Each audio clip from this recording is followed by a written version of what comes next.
Welcome back.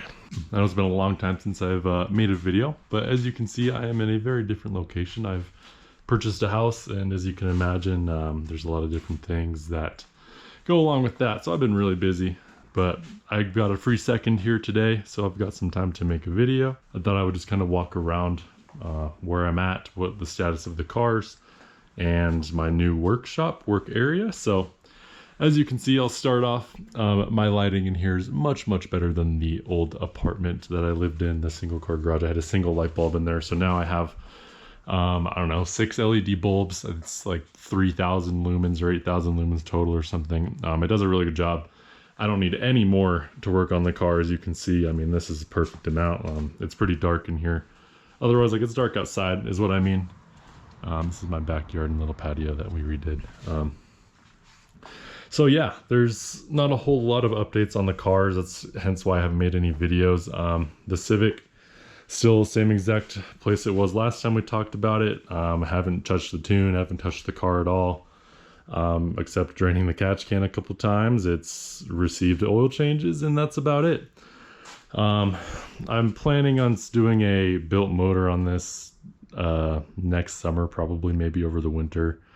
We'll see. I don't really have a whole lot of room in here for an engine stand. I mean, there's always room, don't get me wrong. I could put it right here next to the tool cart, and this is new, but I'll get to that in a little bit. This thing's only received, I don't know, probably 2,000 miles this year. It's June. I've changed oil once and did barely put any miles on it since then. I haven't been to the track or anything like that. I'm hoping to make it out in October to the Fall Bash. It's an event that me and my buddies usually go to, and I made a video last Fall Bash for that as well. The WRX, I haven't really made any videos on this other than the Walkaround. I did hit a deer, unfortunately, with it. Yeah, right there, you can see I barely missed a deer. I was coming back from my sister's place on New Year's Eve of 2024, and it hit my fender right there.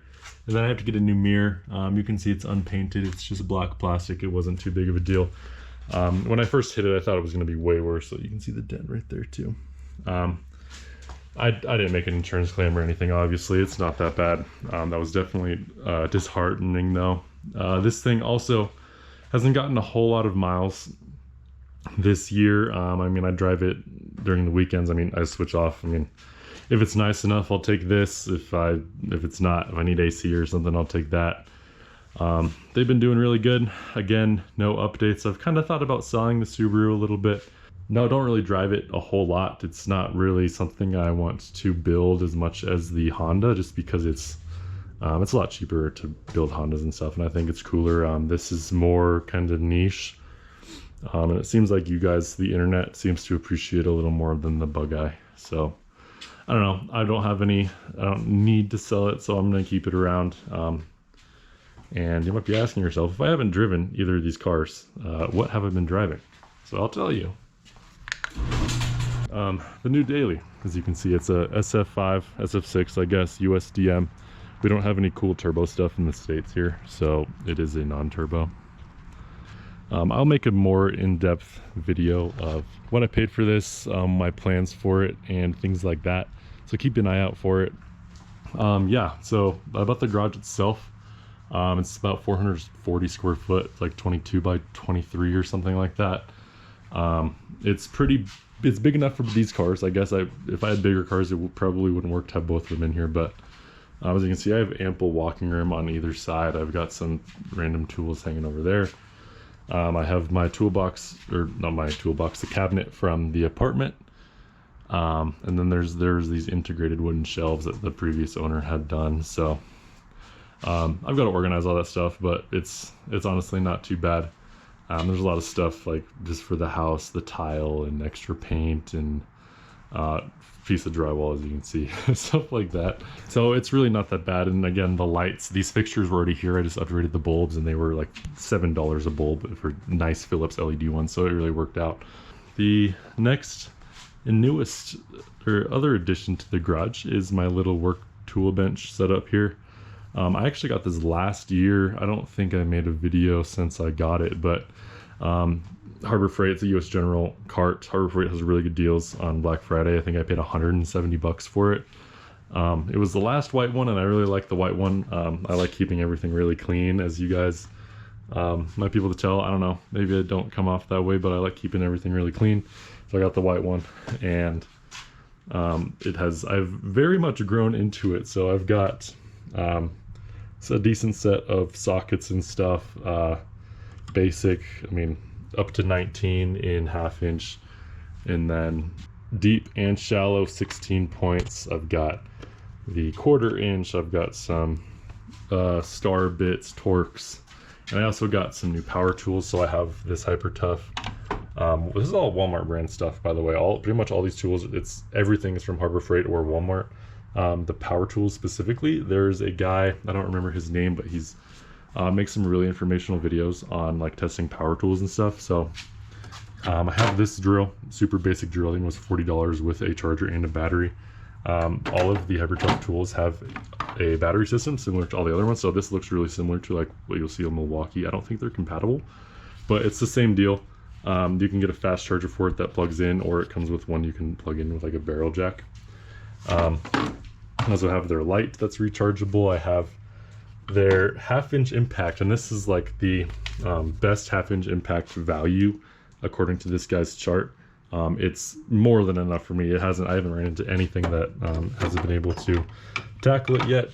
So I have that. That's the 20 volt system with the 20 volt charger. I also have this cool little fan. This was like $80, I think. So it sits on top of this bucket. It's like the base is made for it, and there's some water down there, and it mists and sprays, and it's really nice on hot days, especially in this. I mean, there's not a whole lot of ventilation in here, just this door and the garage door itself. So yeah, I definitely recommend this cart if you guys are looking for an entry-level cart. It's a little nicer than my tiny little box. I'm not sure if you guys ever saw that, but it was really small. I got all my stuff in here. I mean, I got zip ties, electrical stuff, wrenches, pliers, and screwdrivers. I need to upgrade those, but yeah, my old box was just that little $10 thing from Walmart. Again, it's a Hyper Tough, really small, but I mean, this thing's already filled up, so I definitely am using it, and I'm glad I got it. They also have some good accessories at Harbor Freight. So, for example, this is like a magnetic towel holder. There's 2 pieces, and you can move it to add new ones. And then over here on the other side, I have some gloves, and that's also magnetic and from Harbor Freight, and they fit. Like, the glove box is really nice. You can kind of adjust it as well for different glove sizes. I don't know, it's a little janky, but it works. So yeah, I just thought I would make a little video talking about my new garage setup and some of the plans moving forward. Like I said, I'll probably be building this next year, a track day later this year. Nothing else to do to it, honestly. Same with the WRX. The Forester I've done some stuff on, but that will be a separate set of videos. So yeah, thank you guys for watching. Hopefully someone found this interesting. I like seeing other people's setups to get inspiration, so I thought maybe I would do this. This is definitely a budget setup, not super complicated. The lights, the box, and the cars, it's really all you need. All right, thanks, and I'll see you in the next one.